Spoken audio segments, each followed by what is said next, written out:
సుమన్ టీవీలో మీ business promotions కోసం ఈ కింది నెంబర్ను సంప్రదించగలరు.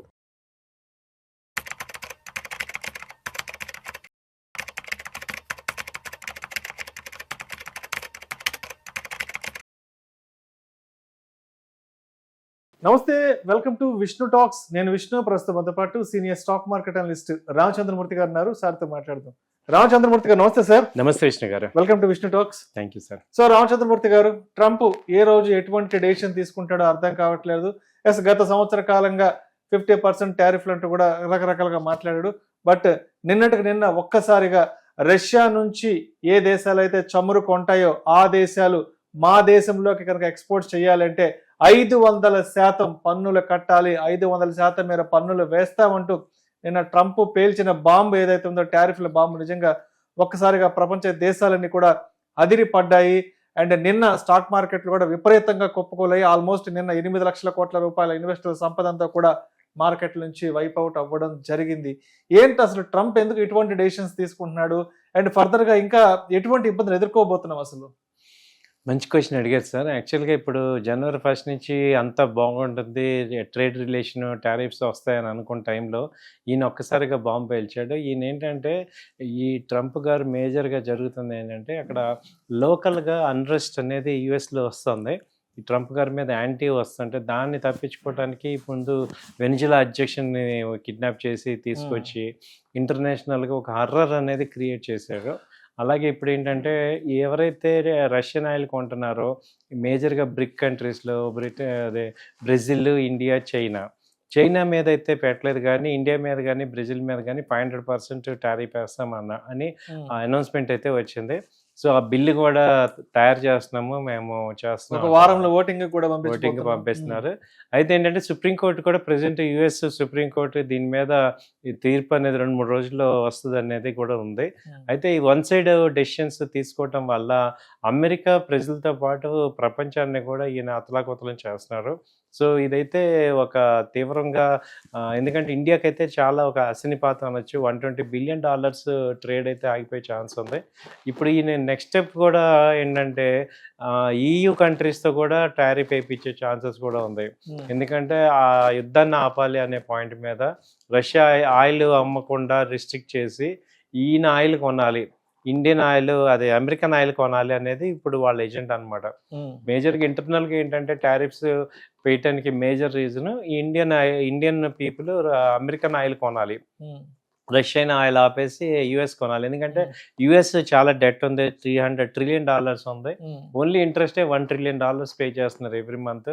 So last month 3 months back debt ceiling జరిగింది. దాదాపు 1 month మొత్తం హోల్డింగ్స్ అన్నీ అయిపోయినాయి. కాబట్టి ఏంటంటే, ఈయన యొక్క ముందున్న సవాల్ ఏంటంటే, ఆ డెట్ని తగ్గించుకోవాలి, అమెరికాలో డెట్ తగ్గాలి, డాలర్కి వాల్యూ కోల్పోతుంది. ఈయన హయాంలో డాలర్ వాల్యూ పడిపోతుంది. గోల్డ్ బ్యాకప్ గోల్డ్ కొంటున్నారు అందరూ కూడా. సో ఎలా అయినా మళ్ళీ డాలర్ స్టెబిలైజ్ చేసి వరల్డ్ వాచ్ సూపర్ డాగ్ లాగా ఈయన మళ్ళీ అవ్వాలి అనేది ఈయన చూస్తున్నారు. ఇప్పుడు గ్రీన్లాండ్ కూడా కొనేద్దామని, దాని మీద కూడా ఆక్యుపై చేద్దామని. ఇవన్నీ ఏంటంటే, ఒక రకంగా చూసుకుంటే ఏంటంటే, వార్ సిచ్యుయేషన్స్ ఇంకా క్రియేట్ అయ్యాయి, అన్రెస్ట్ వచ్చే ఛాన్సెస్ ఉంది. ఎవరైతే ఎంత ప్రశాంతంగా ఉన్నా కానీ ఇంకా ప్రశాంతాన్ని ఈయన ఏంటంటే ఇంకా నాశనం చేసేటట్టున్నారు. జనరల్గా ఏంటంటే సార్, రిపబ్లికన్స్ ఎప్పుడు వచ్చినా కానీ వార్లు వస్తుంటాయి.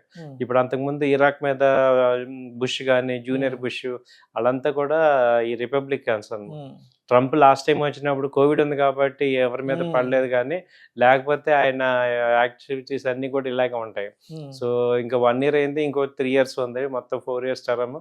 ఇది 2 years, ఈ ఇయర్లో మాత్రం ఆయన కనుక కట్టడి చేయకపోతే ఇంకా ఆయన ఇంకా 2 ఏళ్ళు రిచ్ పై ఛాన్సెస్ కనపడుతున్నాయి. మేజర్గా ఇండియా గ్రోత్ని వీళ్ళు తట్టుకోలేకపోతున్నారు. ఇప్పుడు ఇండియా వచ్చి 4th ఎకనామిక్ లార్జెస్ట్ ఎకానమీ వచ్చింది, అలాగే 5 trillion వచ్చింది. సో ఇప్పుడు వీళ్ళు ఏంటంటే, అమెరికా సపోర్ట్ లేకుండా ఎలా ఎదుగుతాము అనేది వస్తున్నారు. సేమ్ సిచ్యుయేషన్ మనకన్నా చైనా ఎక్కువ ఆయిల్ కొంటుంది, కానీ వాళ్ళ మీద టారిఫ్స్ ఎట్లా? ఎందుకంటే వాళ్ళకి రేర్ ఎర్త్ మెటల్స్ అనేవి యుఎస్కి కావాలి. కాబట్టి వాళ్ళ మీద ఏం చేయకుండా ఓన్లీ ఇండియా మీదే టార్గెట్ చేస్తున్నారు. ఇది కంప్లీట్గా ఏంటంటే one sided decision, selfish decision అనేది అందరూ అంటున్నారు. ఒకవేళ దీని ఇంపాక్ట్ జరిగితే ఏ రకంగా ఉంటుంది ఇండియాకి వచ్చే ఏంటి అంటే, ఇప్పటికే ఆల్రెడీ అమెరికాతో ఎటు డీలింగ్స్ అవ్వట్లేదు. ఇంకా కొత్తగా ఎటు అయ్యే పని లేదు కాబట్టి మేజర్ ఇండియన్ అనలిస్టులు అందరూ కూడా చెప్పేదేంటంటే, కోదండరామ్ గారైతే ఇంకొక వీడియోలో కూడా క్లియర్‌గా చెప్పారు. ఇప్పుడు ఒక బాటిల్ ఉంది. ఆ బాటిల్ వచ్చి ఇప్పుడు రూ. 20 రేట్ అనుకోండి. అది రూ. 100 మాక్సిమం కొంటాం. 500 అయితే ఎవరైనా కొంటామా? సో, అసలు ఎటు కొంటలేదు కాబట్టి మన సైడ్ నుంచి ఎటు ఎక్స్‌పోర్ట్స్ లేదు. ఇక యూఎస్ అనేది మనం త్వరలో ఏంటంటే ఇక ఆ కంట్రీతో డీలింగ్స్ అనేవి మూసేసుకోవాల్సిన పరిస్థితికి వస్తుంది.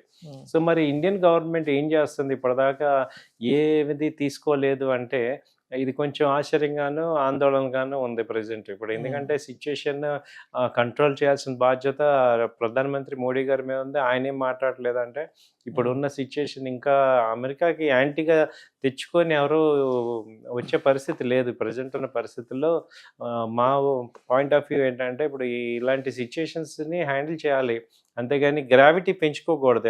ఎందుకంటే ఇండియా గట్టిగా ఫైటింగ్ చేసే పరిస్థితుల్లో లేము. ఎవరు కూడా థర్డ్ వరల్డ్ వార్ వచ్చే పరిస్థితులు లేరు. మన ఇండియన్ గవర్నమెంట్స్ కంప్లీట్‌గా వాళ్ళతో నార్మల్ చేయాల్సిన పరిస్థితి కనపడుతుంది. ఆయన ఏంటంటే ట్రంప్ గారి పాయింట్‌లో ఆయనకి ఈగోయిస్ట్‌ని సాటిస్ఫై చేయలేకపోతున్నారు ఇండియా.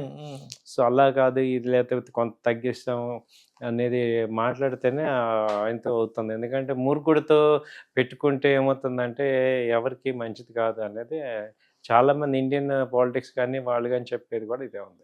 సో అయితే రామచంద్రమూర్తి గారు నిన్న ఈ బిల్లుకి సంబంధించి అనౌన్స్మెంట్ వచ్చాక ఒక్కసారిగా మార్కెట్లు కూడా విపరీతంగా కుప్పకూలిపోయాయి.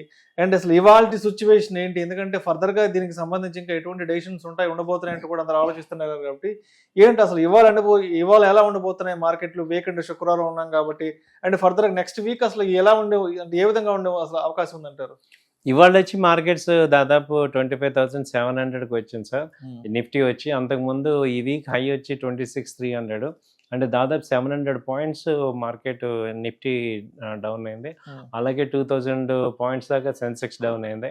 సో ఇది అంతా కూడా సివియర్ ఇంపాక్ట్ అయితే మార్కెట్స్ మీద పడుతుంది. ఇప్పుడే లాస్ట్ మంత్ నుంచి చూసుకుంటే ఇప్పుడు కొంచెం డిసెంబర్ ఎండ్లో కొంచెం మంచి ర్యాలీ వచ్చింది జనవరి ఫస్ట్ వీక్లో. ఆ ర్యాలీ అంతా కూడా ఇప్పుడు డిస్కౌంట్ అయిపోయింది. సో అయితే ఏంటంటే ఇండియన్ పాయింట్ ఆఫ్ వ్యూలో 500 మేజర్ సపోర్ట్ వరకు ఉంది. ఇంకో 200-300 పాయింట్స్ వచ్చి మేజర్ సపోర్ట్స్ అంటే ఎఫెక్ట్ అయితే ఉంది. మిడ్ క్యాప్ స్మాల్ క్యాప్ అయితే బ్లీడింగ్ అవుతున్నాయి, చాలా చాలా ఫాలో అవుతున్నాయి. ఓన్లీ లార్జ్ క్యాప్ సెలెక్టివ్ కంపెనీసే ఇన్వెస్ట్మెంట్స్ జరుగుతున్నాయి. అది కూడా DIIs, FIIs, mutual funds DIIs వల్ల బయింగ్ జరుగుతుంది రీటైల్ క్లయింట్స్ వల్ల. ఎఫ్ఐఎస్ అయితే ఇక మళ్ళీ ఎప్పటికప్పుడు వాళ్ళు ఎగ్జిట్ అయిపోతున్నారు. సో రేపు ఫిబ్రవరి 1వ తారీఖు బడ్జెట్ ఉంది. కొంచెం ఈ బడ్జెట్ ర్యాలీ అనేది కొంచెం వస్తాయి కాబట్టి ఏంటంటే బై ఆన్ డిప్స్ లాగా కూడా ఛాన్స్ ఉందన్నమాట. రికవరీ అయ్యే ఛాన్సెస్ ఒక మండే ఆ టైంలో నెక్స్ట్ వీక్లో కొంత రికవరీ అయ్యే ఛాన్స్ ఉంది. సో ఈ వీక్ అంతా కూడా కొంచెం సెల్ సైడ్ ఉంది markets. So selective stocks selective stocks cash ఉన్నప్పుడు కొనుక్కోవటం బెటర్ ఐడియా. రైట్.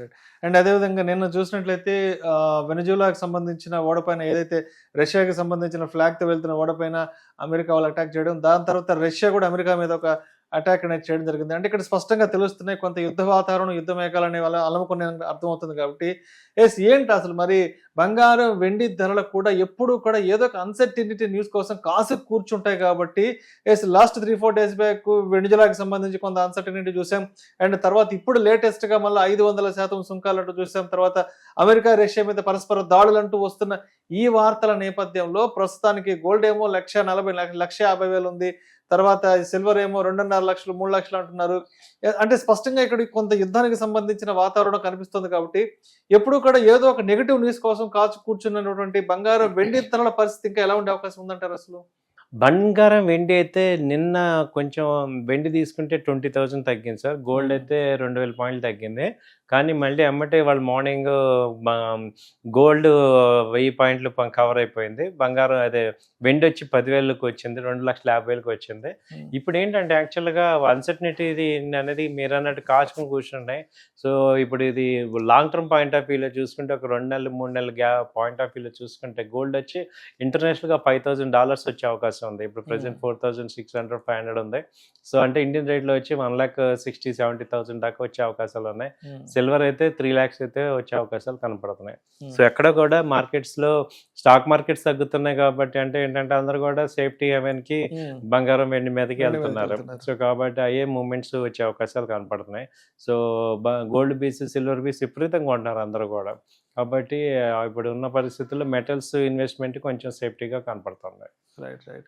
అంటే మరి అంటే ఇప్పటి వరకు మార్కెట్లో జరుగుతున్న పరిణామాలు దృష్టిలో ఉంచుకొని ఇప్పటి వరకు గ్లోబల్గా ఉన్నటువంటి కొన్ని అన్సర్టనిటీస్ని దృష్టిలో ఉంచుకొని మండే నాటికి మార్కెట్స్ ఎలా ఉండే అవకాశం ఉందంటారు? మండే నాటికి ట్రేడర్స్ అండ్ ఇన్వెస్టర్స్ అనేది ఎలా సిద్ధంగా ఉండాలి మార్కెట్తో? ట్రేడర్స్, ఇన్వెస్టర్స్ ఏంటంటే మెయిన్ తక్కువ క్వాంటిటీతో ట్రేడ్ చేయండి. ఇన్వెస్టర్స్ ఏంటంటే బాగా డౌన్లో ఉన్నాయి కాబట్టి మంచి సెలెక్టివ్ స్టాక్స్ తీసుకోండి. మిడ్ క్యాప్, స్మాల్ క్యాప్ అయితే బాగా తగ్గుతున్నాయి. ఓన్లీ లార్జ్ క్యాప్లో బాగా సెలెక్టివ్గా తగ్గినవి పట్టుకొని ఇన్వెస్ట్ చేసుకోవచ్చు. లాంగ్ టర్మ్ పాయింట్ ఆఫ్ వ్యూలో చూడండి.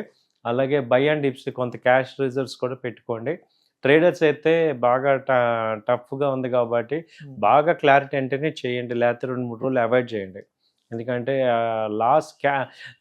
మెయిన్ పాయింట్ ఏంటంటే డోంట్ లూజ్ మనీ. ఈ వార్ జోన్లో 2 రోజులు చేయకపోయిన నష్టం లేదు, కానీ డోంట్ లూజ్ మనీ లూజ్ చేసుకోవద్దు అనేది ట్రేడర్స్ చెప్పేది. టిల్ క్లారిటీ వచ్చినప్పుడు చేసుకోండి. Right sir, right sir. Thank you sir, thank you so much.